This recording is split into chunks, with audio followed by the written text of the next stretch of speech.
Ираклий, Хасинбеевич, саламу алейкум. Чату, всем остальным, всем привет. Здесь много вопросов задето. Это не моя инициатива, люди просят, а людям мы не привыкли отказывать, мы готовы на любой платформе, говорит, в принципе. Вы затронули очень много тем, я не хочу военные темы затрагивать, есть будущее, можно поговорить о будущем и о лицемерии. Если есть такая возможность, если не против. Я затрону тему, которую для грузинского и абхазского общества, здесь поднимался Ливан, никто никого не награждал, никаких российских военных. Виталий Вольф был награжден, он был солдатом 7-й штурмовой бригады. Он охранял, была такая станция Ишерская, там она, лаборатория, в Нижней Ишере лаборатория, там, если вы помните, сейсмологическая, он охранял. И даже если посмотреть сегодня, там формулировка «убили сепаратисты», то есть абхазы. То есть его наградили героем России за то, что он охранял, как российский солдат, объект наследия Советского Союза. Это первый факт. Продолжим дальше. Хасинбеевич, мы с вами, жалко, что здесь, потому что вы боевой друг моего дядьки, как бы не хотелось бы здесь, конечно, с вами говорить, но хотелось бы сказать, задать вам такого рода вопрос. На сегодняшний день на территории Грузия, прошли выборы в 2024 году. Эти выборы ООН, Генассамблея не признала, некоторые участники этих организаций не признали. Вот сегодняшнее правительство является пророссийским, как вы считаете? Да. Да? Во-первых, относительно площадки. Меня абхазы уже давно никуда не приглашают. Я с удовольствием вас позову к себе. Просто Считаю вас не видно. Предателем, откровенно говоря. Никто вас предателем не считает, Хасинбеевич. Во-вторых, сегодняшнее, к великому моему сожалению, сегодняшнее правительство Грузии, мы со стороны видим, что оно пророссийское. То есть в Грузию начал возвращаться, к сожалению, Советский Союз. А это Россия. Нам очень жаль. Я еще больше скажу. Я бы с удовольствием сейчас уехал я сейчас в Европе, в этой спокойной, разложенной по полкам Европе. И я бы с удовольствием уехал бы в Грузию, но для меня это просто опасно. Слишком много у вас русских. Давайте я Я продолжу, Тимур, если можно, пожалуйста. Я абсолютно должен сказать, несмотря на то, что я лично являюсь, не знаю, оппозиционно настроенным гражданином Грузии, говорить однозначно, что наше правительство прорусское, это совершенно не так. Потому что никаких договоренностей, как и не было дипломатических отношений с Россией, так и нет до сих пор.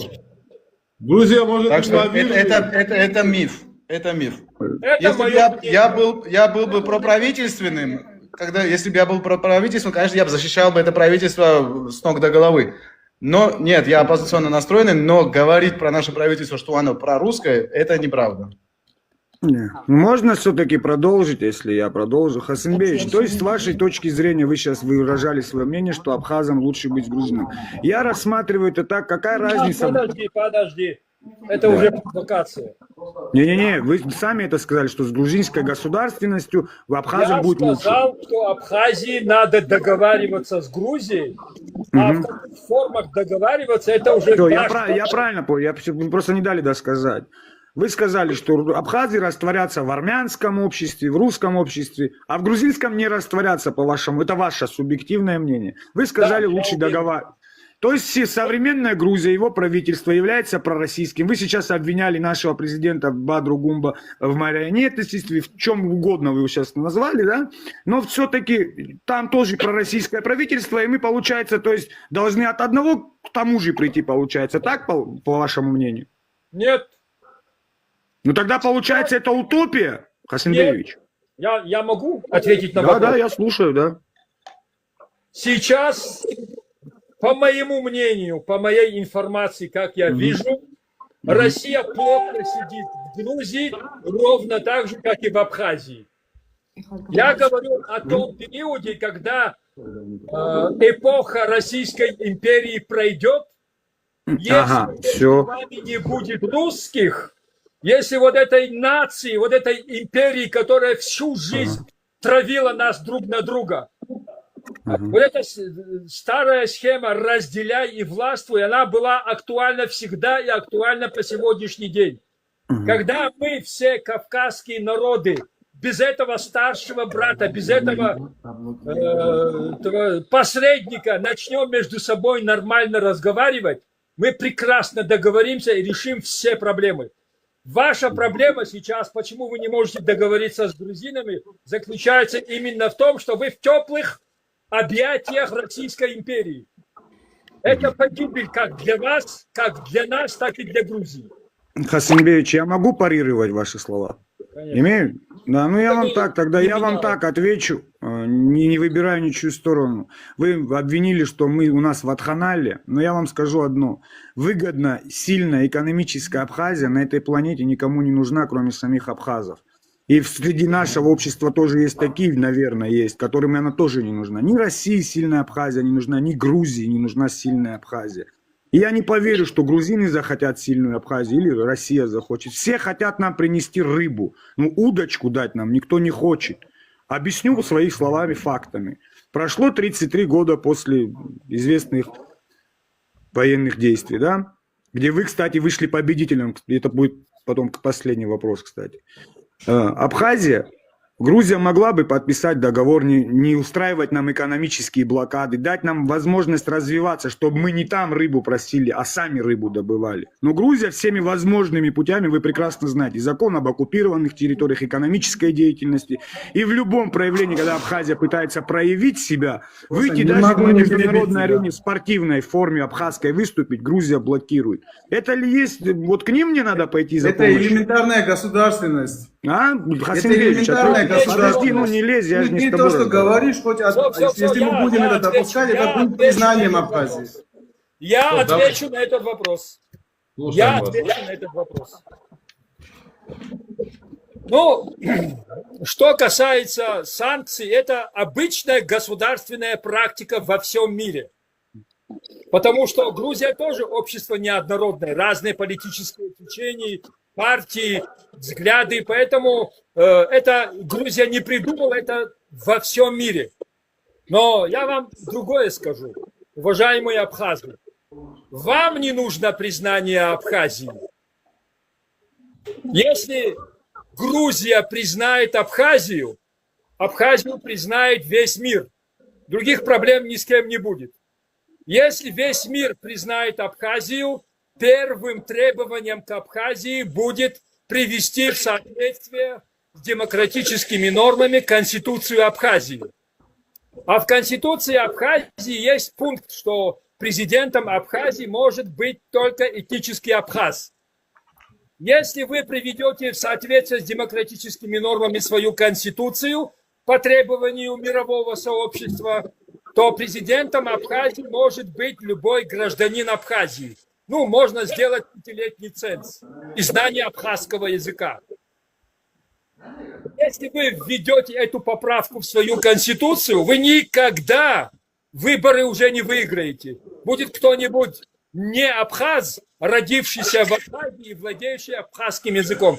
И никогда вы в Абхазии власть уже не получите. Вы это прекрасно понимаете. Поэтому вам не нужно признание мирового сообщества. Хасимбеевич, секундочку, я извиняюсь, назовите мне, пожалуйста, прецедент на Кавказе, чтобы... Я договорю, Ага. я договорю. Вам сейчас вот эта неразбериха, которая творится в Абхазии, больше устраивает. Потому что воруют все, начиная от президента, заканчивая охранником. Не воруют только те, у кого нету такой возможности. Сколько денег в виде какой-то там помощи было за все эти годы предоставлены в Абхазию. Вот это Науру, помните, которая она, в общем, признала, о которой мы услышали тогда, когда она признала Абхазию. Что это было такое? Это был инструмент воровства. Может, забыть, она отозвала. Это был инструмент, да, они ее использовали, и все. Это был инструмент воровства. То есть деньги ворованные, деньги обычно проходили через их банки. Это остров, где есть пляж и банк, и больше ничего нету. Хасанбеевич, Я могу парировать, ваш Хасимбеевич? оппонент Мне кажется, вашему оппоненту как раз и надо то, о чем мы говорили, чтобы не абхазец стал президентом Абхазии, потому что он сам не является абхазцем и, Да, видать, да. метит на президентское кресло. Я так Конечно, думаю. мне это выгодно. Хасанбеевич, назовите мне, пожалуйста, прецедент в любой Кавказской республике, пусть будет на территории Российской Федерации или на территории Грузии, Армении или Азербайджана, чтобы не было этнической национальности той страны, как она называется. Можете назвать? Даже в этих странах нет этого закона. Есть? Ну, в Аргентине два Не, я слова. сказал на Кавказе, Хасанбеевич. Слушай, а на Кавказе ты что, видел нормальное государство? Ну понятно. Ну, вот, Хасанбеевич, вот еще это один пример вопрос, тоже. еще один вопрос меня интересующий. Скажите, пожалуйста, вы не отошли от своих обычаев, от датов и традиций? Ну, к Живя в сожалению, Европе. частично отошли, но стараемся. Ну, морально-этическое кавказское у вас осталось? Надеюсь. В современная Грузия, в вашем понятии, морально-этическое кавказского общества соответствует?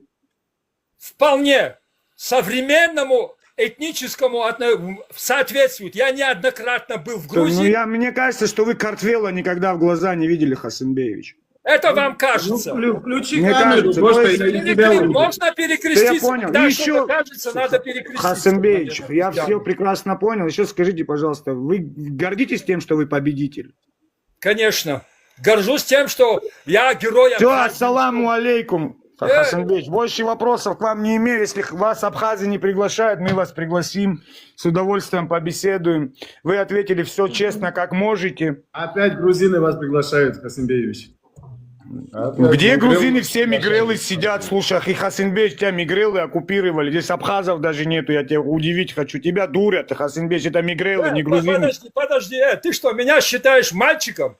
Я здесь разговариваю сегодня с мингрелами, потому что с ними можно разговаривать, а с вами невозможно почему-то.